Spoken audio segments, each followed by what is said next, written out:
गुजारिश करूंगा कि वो कोशिश करें कि जो सवाल करने वाले भाई आए वो पहले नॉन मुस्लिम हो। मेरा नाम राजकुमार है जी। मैं एक छोटा सा व्यापार करता हूँ।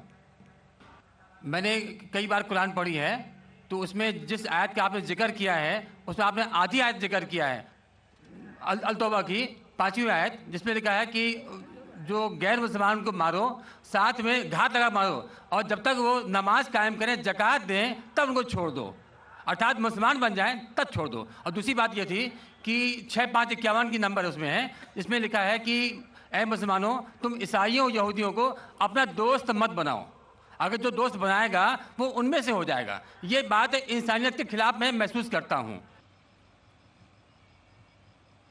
भाई साहब ने सवाल किया कि मैंने जो आयत कोट की सूरह तौबा सूरह नंबर 9 आयत नंबर 5 की, वो आधी आयत कोट की, उसमें लिखा हुआ है कि उन्हें जब छोड़ दो जब वो नमाज कायम करे और ज़कात दे। ये भी जो भाई साहब कह रहे, पूरी आयत का मैं हवाला देता हूँ। अगर आप पूरी आयत पढ़ेंगे तो आपको सही पस मंज़र मिलेगा। जैसे मैंने कहा था मेरी तकरीर में, हवाला तो दिया, आयत नंबर 5 में लिखा है सूरह तौबा सूरह नंबर 9 में कि अल्लाह सुब्हाना व तआला मुशरिकीन मक्का को 4 महीने का वक्त देते सुधरने का, वरना ऐलान जंग। और जंग के मैदान में लिखा हुआ है कि जहाँ भी आप मुशरिकों को पाएंगे उनका कत्ल करो।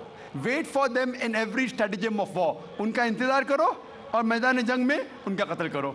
लेकिन अगर वो रिपेंट करे, मतलब माफ़ी मांगे, कई वजह है, अगर वो माफ़ी मांगे, नमाज पढ़े और ज़कात दे तो छोड़ सकते हैं।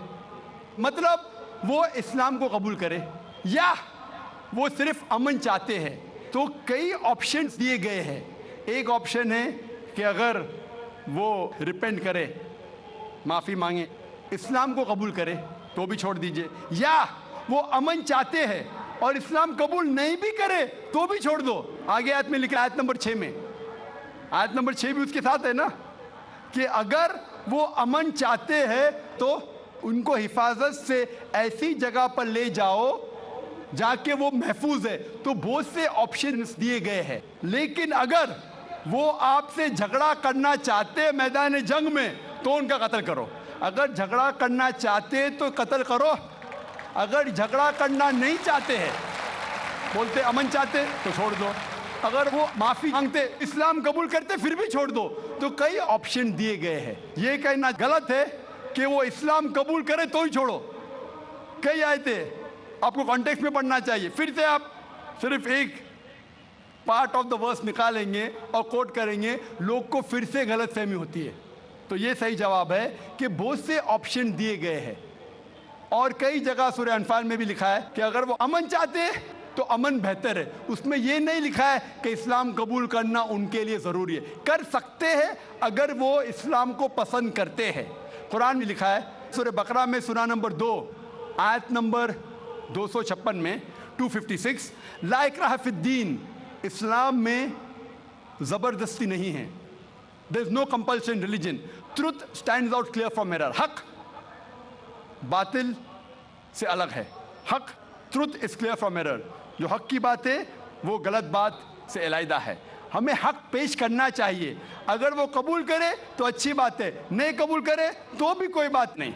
और कई ऐसे आयतें कुरान की, सूरह काफिरून भी है सूरह नंबर 109, जिसमें लिखा गया है कि कह दो काफिरों से जो लोग इस्लाम को झुठलाते हैं, हम वो चीज़ की इबादत नहीं करेंगे जो आप करते हैं या जो आप चाहते हैं, ना आप उनकी इबादत करते हैं जिसको हम मानते हैं, ना हम आप जिसे कहते हैं उसकी इबादत करेंगे, ना आप करेंगे हम जिसे कहते हैं। लकुम दीनुकुम वलियद्दीन, आपके लिए आपका दीन, हमारे लिए हमारा दीन। तो हमारा फ़र्ज़ है कि सच्चाई लोगों तक पहुँचाओ।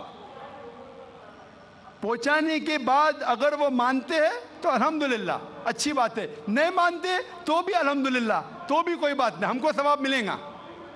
हमें हक बात करने का सवाब मिलेगा, चाहे वो माने या ना माने। तो हमारा फ़र्ज़ है कि अच्छी बातें करे, चाहे इंसान माने या ना माने। तो ये कई आयतों में आप पढ़ेंगे और पस मंज़र में देखते हैं, कॉन्टेक्स्ट में देखते हैं, तो ये लिखा है।